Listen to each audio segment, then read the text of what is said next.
El petróleo es un tema clave para Venezuela y para el mundo. Y para eso vamos a conversar con David Paravicini, ingeniero y conocedor de este tema. ¿Cómo está, señor Paravicini?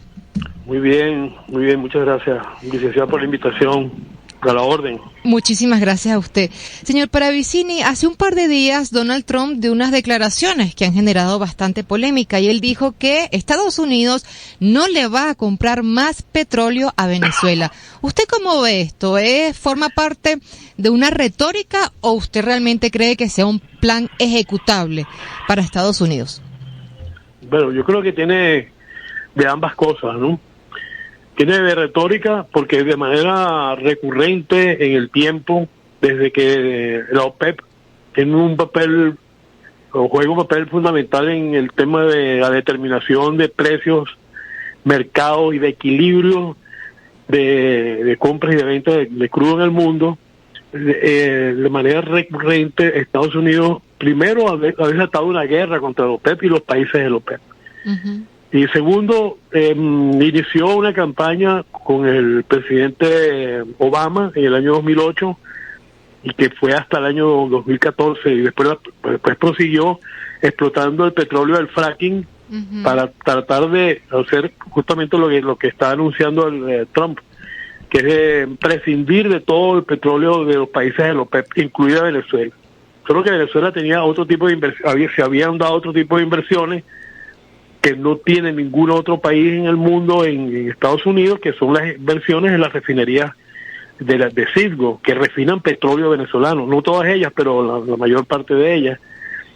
Pero siguiendo con la primera pregunta tuya, entonces hay una persistencia de Estados Unidos de tratar de liberarse del petróleo de la OPEP y de destruir a la OPEP, creó la Asociación Internacional de Energía, y ha desarrollado conspiraciones fuertes, muy fuertes en contra de la OPEP. Y entonces ha fracasado. La OPEP se ha sostenido, no solamente se ha sostenido, sino ahora se ha ampliado, ahora existe OPEP Plus.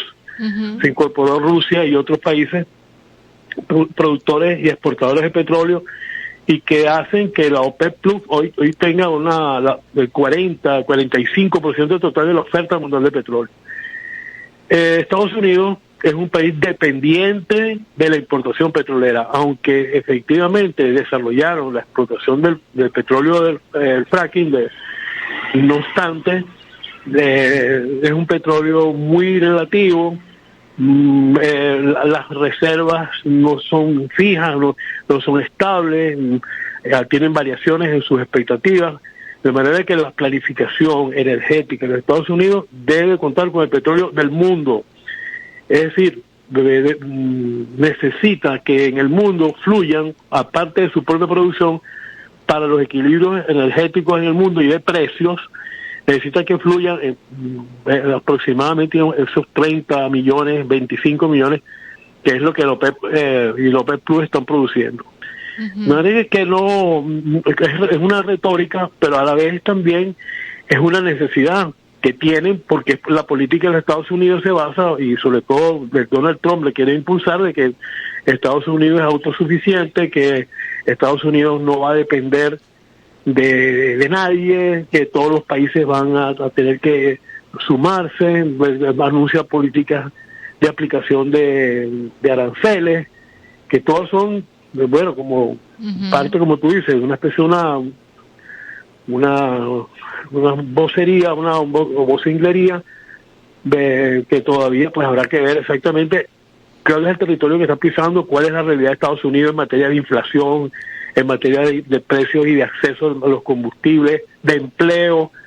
Es decir, hay una serie de asuntos que todavía hoy hay que esperar un poco, porque Trump está hablando un poco como para los micrófonos y propaganda, pues, ¿no? Claro. Él desde su campaña ha dicho: nosotros vamos a perforar y perforar, refiriéndose al fracking. Cuéntenos usted, profesor, un poco sobre esta técnica del fracking. ¿Qué es y qué tanto podría encontrar Estados Unidos? ¿Con cuántas reservas realmente cuenta Estados Unidos? Sí, bueno, sí, brevemente. El petróleo fluye desde unas rocas que llaman rocas madre. O sea, en el subsuelo, y por millones de años se formaron unas formaciones, movimientos tectónicos, y se formaron unas rocas permeables y que producen el petróleo. Ese petróleo, como no está contenido, fluye a través de las distintas presiones que hay en el subsuelo, lo que son las capas geológicas, hasta que ellos se van acumulando, ese flujo de ese fluido del hidrocarburo se va depositando en los que llaman los pozos. Es decir, que encuentran unas capas rocosas que impiden que se salga y el petróleo se acumula allí. Ahora, estas rocas madres, una vez que ya, digamos, ha fluido la mayor parte que pudo, o digamos, se llega a un equilibrio de presión y no fluye más el petróleo, pero las rocas están, claro, uno dice rocas y uno se imagina como unas piedras, ¿no? Pero cuando uno habla de rocas en sentido geológico son unas grandes capas de unas gigantescas, ¿no? Okay. De unas rocas, de unas características que son solamente sedimentarias, que llaman, que han permitido justamente que se acumule ese petróleo ahí, pues, ¿no? Cuando ese equilibrio se mantiene, entonces ese petróleo está ahí contenido. El fracking consiste en perforar, llegar a esas rocas sedimentarias, esas capas, dinamitarlas, explotarlas o hacerlas explotar con chorros de agua. Es la técnica que he llegado, y al fracturarla, el petróleo remanente de esas rocas madres empieza a fluir. Ahora, el sistema no es que fluyen hasta los pozos, como se produjo por millones de años, sino que ahora se recogen a través de unas tuberías que se insertan, que se llegan hasta donde están las capas rocosas, y entonces absorben el petróleo y el gas. Porque entonces al romper, al fracturar estas rocas madres, entonces donde sale todo, pues sale el petróleo y sale el gas también, y agua, o sea, la misma agua que el agua con la que se está inyectando, con la que se está fracturando, también sale. Bueno, ¿cuál es el impacto de este proceso del fracking? Bueno, el impacto en la naturaleza, efectivamente. El impacto en la naturaleza es, primero, que no tienes manera de controlar para dónde va el gas y el petróleo, porque una vez que tú fracturas las rocas, introduces esas tuberías que te dije y sacas una parte, pero hay otra parte que se va de acuerdo a las diferencias de presión que existen en el subsuelo, en esas capas. Entonces se producen grandes contaminaciones, sobre todo de gas, porque ese gas va permeando y va llegando a la superficie por cualquier vía. Hay noticias de personas que abren el chorro de agua de gas, por ejemplo, en las zonas así de Texas, o donde están estas perforaciones, y le pega un fósforo al agua y se prende. Bueno, hay cosas, o sea, puso unos sistemas de contaminación terribles e incontenibles, además. La otra consecuencia, que es gravísima para los Estados Unidos, y que fue la decisión que tomó Obama, que yo creo que esos son uno de las presidencias más criminales contra el propio Estados Unidos, pero es que son las reservas últimas que quedan. O sea, fíjate que lo estoy diciendo, el petróleo que está en los pozos viene de esas rocas madres. Esas rocas madres, una vez que fluyeron todo ese petróleo que podían, por el intercambio permeable, de presión, está ahí contenido. Pero eso es lo último. Nosotros aquí en Venezuela, por ejemplo, tenemos unas rocas madre en la zona del Zulia, gigantescas, que por cierto Rafael Ramírez, antes de dejar la presidencia de PDVSA, las había negociado con unas empresas estadounidenses para que produjeran el fracking allí en el lago de Maracaibo, que son unas reservas que se calcula que tienen el doble o el triple del petróleo que ya han dado esos pozos.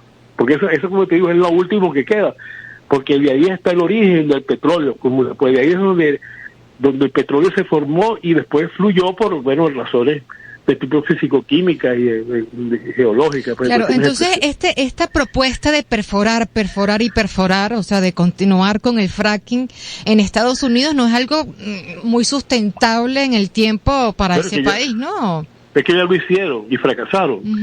No solamente que porque perfores, No que vas a sacar más, vas a sacar lo que hay, no estás inventando petróleo, estás sacando lo que hay, estás raspando la olla, no sé cómo... Sí, claro, es raspando la olla, se entiende perfectamente. Pero profesor, ellos cuando lo hicieron en el año 2014, 2015, no recuerdo bien, creo que 2014... No, desde 2008, desde 2008 comenzaron. Bueno, efectivamente, comenzaron en 2008, perdón, pero en 2014 se sintió un impacto. El volumen mayor en el mercado, correcto. Es verdad, en 2014 se sintió un impacto porque esta cantidad de petróleo barato que extraían a través del fracking hizo bajar el precio del petróleo y tuvo una repercusión importante. Por ejemplo, en Venezuela fue un gran golpe económico y eso también afectó a Petrocaribe, ¿no? Bueno, no es así exactamente. Ese gran volumen de petróleo que sacó los Estados Unidos, lo sacó a costa de unos préstamos que le dio la Reserva Federal a costo cero, o sea, 0% de interés. Porque es un plan político, no es un plan económico, no es un plan financiero o económico, es un plan político porque es como un objetivo de los Estados Unidos de liberarse de la OPEP y destruir a la OPEP.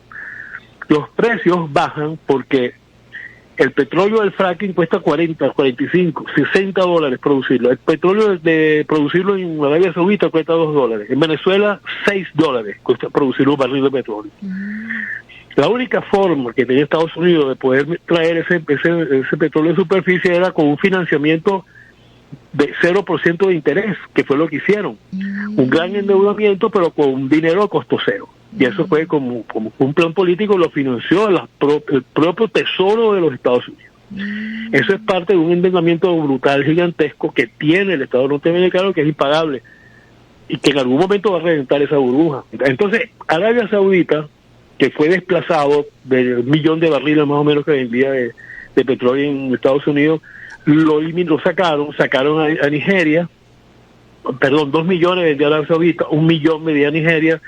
Como te digo, Venezuela no entró en esa contabilidad por el tema de las refinerías, pero países de la OPEP fueron desplazados, salieron, y Arabia Saudita en respuesta le dijo, bueno, ustedes lo están sacando, ustedes quieren ver qué es petróleo barato, y comenzó a producir petróleo barato. Ese petróleo barato no es el del fracking, el petróleo barato es el de la guerra de precios que se dio en ese momento del año 2014, que ya Estados Unidos se siente con la fuerza suficiente, con el petróleo suficiente como para prescindir de la importación de petróleo de la OPEP, y se desata una guerra de precios. Esa guerra de precios duró 2 años, 2014 al 2016-17. Ese 2014 coincide con la guerra, con el enfrentamiento Rusia, con el golpe de Estado de Ucrania, y Rusia se incorpora por primera vez, que sí, nunca había querido incorporarse, se incorpora a la OPEP, en la OPEP Plus. De la manera que los rusos, Putin, o el gobierno de Rusia, previendo esas circunstancias que pudiera haber, se suma al mayor organización de países productores, exportadores de petróleo, que es lo que el tiempo permitió de nuevo restablecer los precios y que los mercados se regularizaran, de manera que volvió a abrirse un espacio para el mercado del petróleo árabe.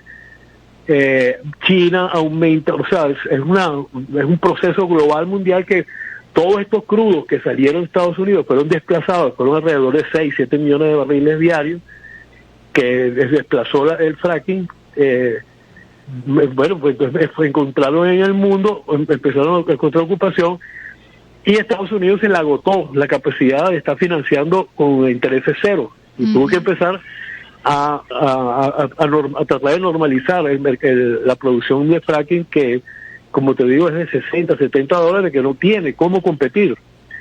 Hoy Estados Unidos la producción del fracking depende de que los precios se mantengan como están. Es decir, claro, tú me dices, si ya recurrieron en los años, desde el 2008 hasta el 2014, recurrieron al endeudamiento con costo cero a través de la Reserva Federal, lo pueden volver a hacer. Pero los costos son cada vez peores desde el punto de vista financiero. O sea, los equilibrios financieros también están completamente agotados. De manera que es un asunto muy interesante.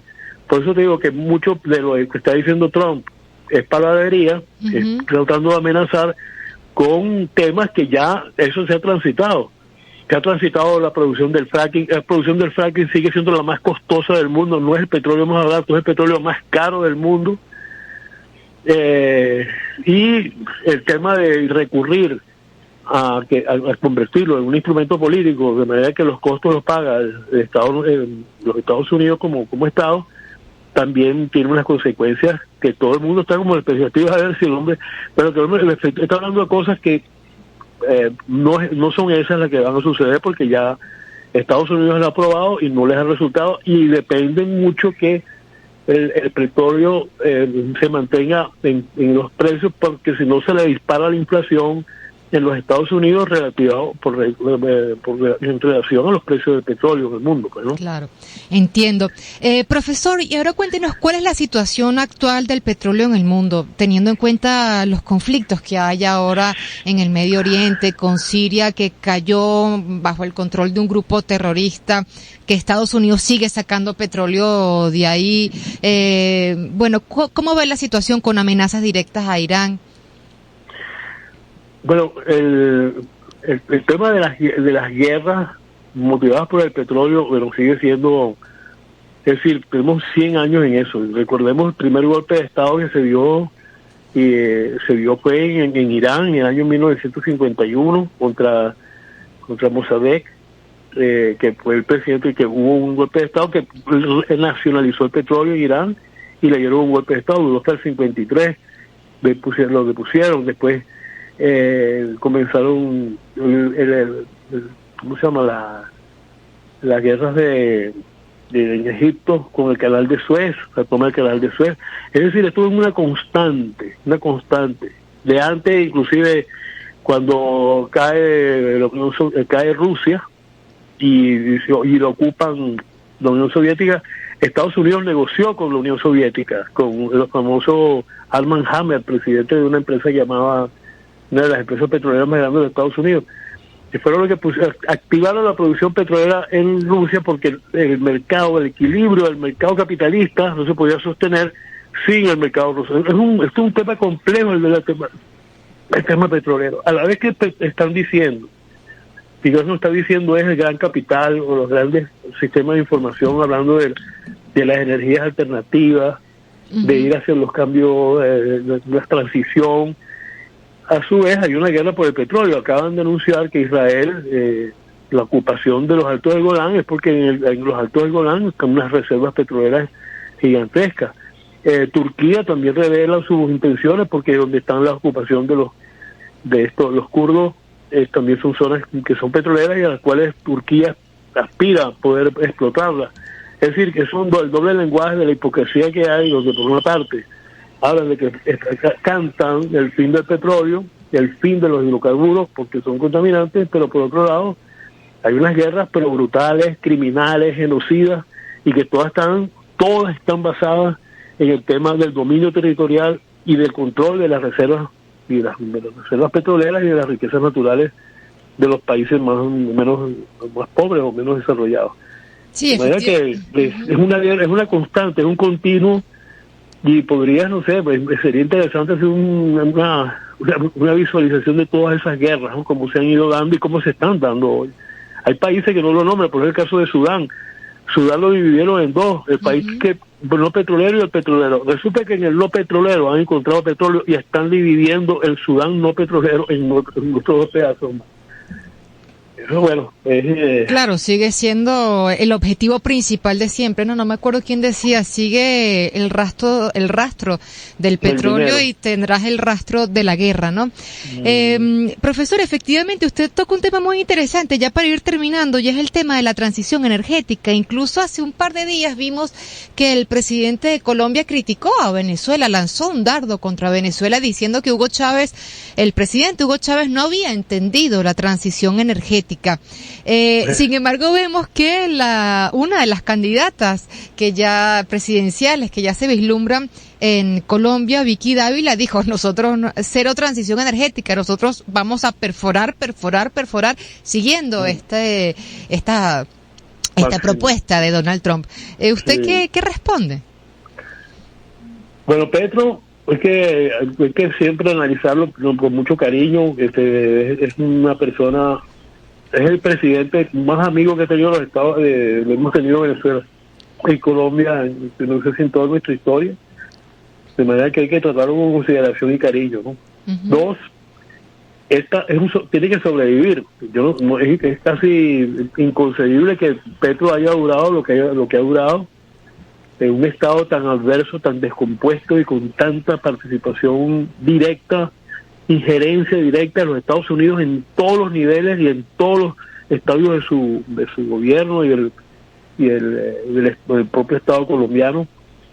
Y no sé, pues esos argumentos de Petro no aguantan un análisis.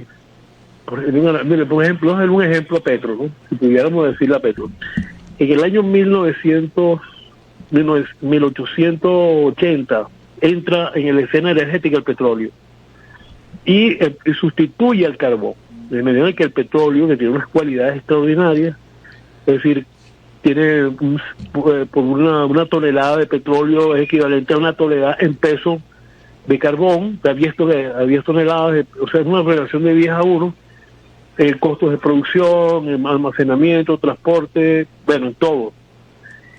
Han pasado 120 años, o 150 años, y el carbón hoy es la segunda fuente energética mundial. Es decir, en Estados Unidos la segunda fuente de energía es el carbón. En China es la primera fuente de energía. Es decir, Petro no sabe lo que está hablando. Claro. Ahora, suponer que Petro no sabe lo que está hablando es suponer la ignorancia a un hombre que no la tiene. Es decir, que esto tiene que motivar, debe estar motivado a, bueno, está pagando un precio de algo, o está asociado a los capitales internacionales que están hablando de la transición y que están dispuestos a financiarlo y a darle apoyo, al apoyo que necesita desesperadamente, porque como te digo, claro, Petro debe estar más solo ahí en Colombia que ver. Claro. Pero es que bueno, profesor, que más lo ayuda es Venezuela. Claro. Profesor, muchísimas gracias por su análisis. Le agradecemos muchísimo habernos enseñado todo esto sobre petróleo a nosotros los venezolanos. Y bueno, será hasta una próxima oportunidad. Bueno, muchas gracias por la invitación. Estamos a la orden. Muchísimas gracias. Bueno, nos vamos a un corte y ya volvemos. Al instante. Debate con los principales